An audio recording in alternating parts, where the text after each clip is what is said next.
What's going on, everybody? My name is Hexxium. Today we have a new microphone, and we're going to be discussing a topic that is rather close to home, like many topics we discuss here on this channel. We're going to be discussing what makes a game good. Now, we're not going to cover every reason, because there's many reasons that can make a game good, and they're very different depending on the game. Now, every game's not going to have the same reasons why it's good. For example, shooting and physics and stuff aren't exactly what makes Minecraft good. So, the first thing that you should always look at for a game, this is one that applies to most games, not all. Obviously, there's a lot of games that work without this aspect, but a lot of games, open world makes a successful game. As you can see, Battlefield 4 has a pretty open world. It's huge. And there's Minecraft, which has an infinitely open world. That's amazing. People love open world. I love open world. Everybody pretty much loves open world. And another thing that's going to make it good, now, this one's debatable, obviously. Like, everything on this list is debatable. You're entitled to your own opinions. Leave your opinions in the comments below, guys. But graphics, a game that's high in graphics and good in graphics that still runs good, usually does well.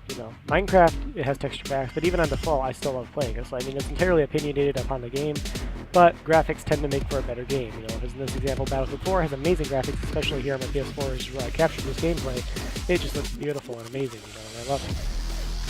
Another thing that makes a great game is anti-cheat. This is one that should be really big on this channel for everybody to get. And I think everybody will agree on this channel that this needs to be in the game. Battlefield, I don't know if it works in the consoles, but on PC they have BattleEye, I do believe, or something like that. Or unless that's Air Arma, but I'm pretty sure they have something like that. Some kind of client. Pretty sure it's BattleEye or something like that. Or BattleLog, I don't know. Whatever it's called, they're anti-cheat. But at least they have an anti-cheat system, There's people that go around it still. There's ways around it. But at least they make an effort to patch this stuff, And they do try to patch this stuff, and they try to get cheaters out of the game. Whereas games like Call of Duty have literally zero anti-cheat built into the game. Now, if you look at the changelog of Treyarch for Black Ops 2, one of the last updates, all the thing in the changelog, the only thing at the top of the list, the only thing that actually got listed on that changelog was security, improvements, and enhancements or something like that. Well, let me tell you this. The mod menus, they haven't updated. They haven't changed. Now, they may have updated, but not until right that, Their little security enhancements and fixes, they didn't secure anything, They didn't patch any bugs. There's still bugs in that game that haven't been patched, and they're not going to ever patch, that they haven't even made aware. Like taking for the 570, for example. If you have an emblem, it's sideways or backwards or something on the 5.7. That's not fixed. After months and months and months, that's still not fixed. That's still stupid, And that's entirely up to Treyarch to fix that. So, they need to add some kind of anti-cheat system. Now, people would argue that maybe it would slow down the game, like Theater supposedly did. But I don't think Theater actually slowed down the game, Maybe on older consoles, but definitely shouldn't do it on next gen. Now, personally, I don't need Theater on anyway because I'm always recording my Elgato. But I certainly don't think the anti-cheat would slow it down. Now, I know anti-cheat can affect aspects of the game. Take Minecraft, for example. If you use the anti-cheat plugins, it does occasionally affect normal players. You might lag backwards or something because of the anti-cheat, which is, I guess, a fair trade-off. There'll always be errors. There's no perfect system for anti-cheat, but I'd rather have a system that catches most of the cheaters, if not all of them, and occasionally might lag a player back than having no anti-cheat where cheaters can go wherever they want, do whatever they want, no matter when or how, and the normal players won't be affected, except for all the cheaters in the game, then they'll be affected, people with aimbot. Now, another thing I'm really loving right now is the next gen. There isn't a single cheater in next gen, not as far as I'm aware anyway. There's no real console mods or console hacks or piracy really for next gen at the moment, so there's not really any cheaters. I haven't run into any myself, not even on Call of Duty Ghosts, because there's no cheats for PS4, So that's a plus, but that's not going to last long. I'm sure people are going to find out how to crack this stuff, and they'll get to it eventually. But for now, next gen is clean of cheaters, at least on PS4. I can't verify Xbox One, but I'm fairly certain that it's also clean from cheaters at the moment, which is really, really nice, guys. To be able to play games like this without cheaters, it's beautiful. And another thing that makes good gameplay is the speed of the game. Some people like slow story games, and this is, again, entirely opinionated, but somebody might like slow story games, and that might work better for a different subject, whereas in Battlefield's case, or Call of Duty's case, rapid gunfire gameplay is what makes the game fun, And maps that have rapid gunfire gameplay is what makes players drawn to them and like them a lot. For example, Nuketown. Very, very rapid gameplay happens there, and people love it, because it's exhilarating, you get that rush to play.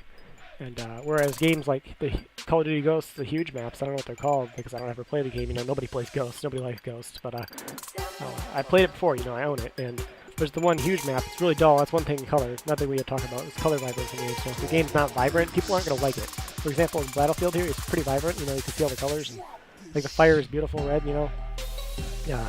This all takes an effect, the vibrance. And that's really important. But another example would be the great size of the map. In an example like Call of Duty Ghosts, there's that one map that is incredibly huge. I don't know what it's called, Sovereign or something. I'm just guessing. I could be incredibly wrong on that name. I've heard that name before, so I'm just guessing. But anyway, it's just a really dull colored map, and it's huge, you know. The gameplay doesn't work. It's filled with snipers. Nobody really likes snipers these days in Call of Duty. I mean, people like them, and that's why they use them, but that's because they're so OP that it's ridiculous, you know, especially in Black Ops 2. Not so much in Ghosts, but still pretty OP in Ghosts. And I don't want to walk around on a map that I get sniped 24/7, you know. I want to have rapid, fun gunplay where you don't have to use a certain weapon on the map. You know, I like maps where, like in Battlefield, you can use pretty much any gun you want anywhere because of how Battlefield's set up. In Call of Duty, there's maps where you specifically have to use certain weapons or defensive weapons in order to be successful, you know. There's maps like Nuketown where you pretty much have to use a Russian gun, but on Black Ops 2, again, you can just LT, RT with a sniper then again, so a lot of people use snipers and just boop, you're dead. But for the most part, there's maps like on Call of Duty Ghosts that are so large, so goddamn huge with such a small amount of players in the game that you pretty much have to snipe in order to get kills and be successful. Now, you could run an assault rifle, but you're likely going to get sniped running that assault rifle trying to get across the map. Now, if a whole lot of you used assault rifles, I guess it could work out, but, you know, there's always bound to be somebody on that map for sure using a sniper. It's almost unavoidable. And there's a lot of things that go into making games fun and making games enjoyable for everybody to like and, you know, buy and keep making games good, per se. I mean, there's no real titling of good, as I've said. This is entirely opinion-based, guys. It's up to your opinion to decide if a game's good. In my personal opinion, Call of Duty Ghosts is not a good game. Now, does it have the graphics? Yes. Does it have a lot of other gunplay? Yes. But there's a lot of things that it lacked, and that one aspect was fun. You know, what made it fun for me didn't make it really fun for me, because Call of Duty Ghosts lacked it. You know, it lacked vibrant color, in my opinion, a lot of the maps. It lacked good maps, in my opinion. It lacked vibrant, fast-paced gameplay, you know. It lacked good guns, balanced weaponry, that was another issue. You know, Call of Duty Ghosts is plagued with issues. That's why I don't play the game. This poor guy got destroyed in this building. In my opinion, Battlefield 4, great game. You know, during launch, in Battlefield 4 during the beta, you know, I played it too, guys, just as much as you did. On the Xbox 360, the beta, horrible. PC, beta, even worse, you know. But they've gotten a lot better since beta. And then PS4, I couldn't even play it for a while, even after beta, because when I'd load games, they just simply would not load. I'd sit in a loading screen eternally. I don't ever have that issue anymore as of recent patches, so it's really nice. You know, I haven't started playing this game in a while, but now I'm playing it again. I got premium membership because I actually enjoy it. Very good game, very well done. Now, if they didn't start doing these patches, it's another thing that's really important for a game to be quote-unquote good, is to patch the issues, you know. That's something that Call of Duty never really does. I mean, they patch out-of-the-map glitches and stuff slowly, and every once in a while, you know, there's glitches, because every game is bound to have glitches, you know, it's unavoidable. I understand that. The fact that they neglect to patch 90% of the stuff that they do wrong is kind of wrong, you know. Especially that they milk their fan base for however much they do, usually $60 for quite a few months, and they really don't do anything to help their fans afterwards. You know, it's just like, oh, you bought our game? Well, thanks, but yeah, I'm sorry there's a bug in the game, we're not really going to try to patch it. You know, you already spent your money. You know, we already got your money, so we don't care. It's a wrong business decision, but unfortunately, because there's so many of us in the world, they're going to keep doing it, and they're going to get away with it until we start all standing up at once and say, hey, there's a problem here. We want anti-cheat, you know, there's a problem in your game, we want you to patch this, you know. Until we all do that, they're just going to keep doing it, because right now people are going to keep paying for their game regardless. It's got too much good publicity. Anyway, guys, let me know what you think about games, what games you think are good, and what you think makes a game good down below in the comments. Now, this is entirely opinion-based. Please don't attack each other about opinions. Don't attack me about my opinions. You know, it's everybody's opinion. They're entitled to it. Each their own.